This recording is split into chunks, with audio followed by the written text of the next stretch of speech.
Assalomu alaykum. Yo'q. Qachon keldingiz aka? 3 kun bo'ldi. Nimaga xabar bermadingiz? Bir ikkita ishlarim bor. Shularni bitirish kerak. Qanaqa ish?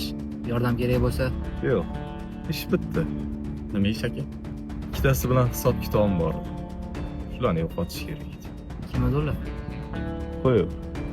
O'zingizlar nima gap? Yaxshisi, biror joyga borib o'tirib gaplashaylik-a. O'zbekning ovqatlarini sog'indim. Bo'ldimi, ochaveraymi? Hozir yana ozgina.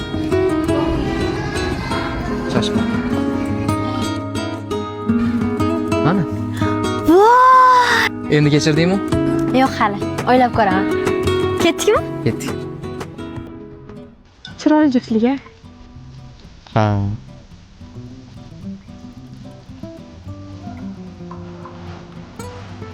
Maktab davrlari zo'r edi-ya. O'tib ketdi. Men ham sog'indim. Kirmaymizmi?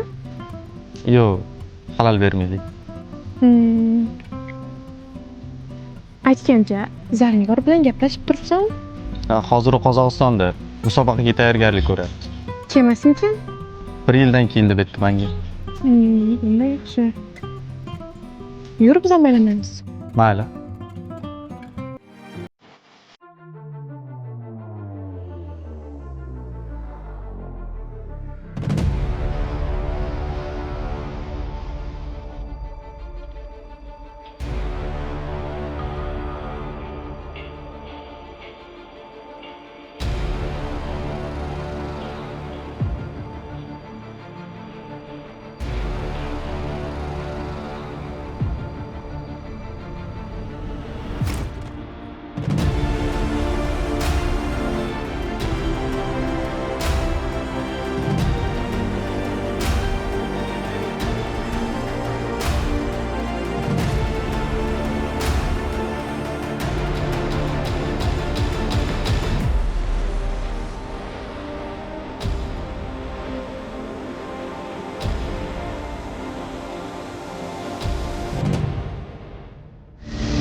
Bo'ldi qil.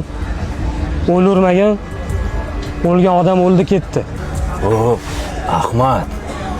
Ikkita kattani Xurshid bilan qassobni yo'q qilgan. Tushunyapsanmi? Mayda-chuda bo'lsa ham mayli edi. Xurshidni qamoqda o'zida o'ldirgan. Qanaqa qilib?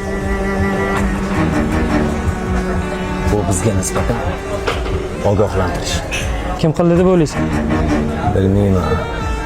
Menimcha bu ish Rahmatjon qilgan.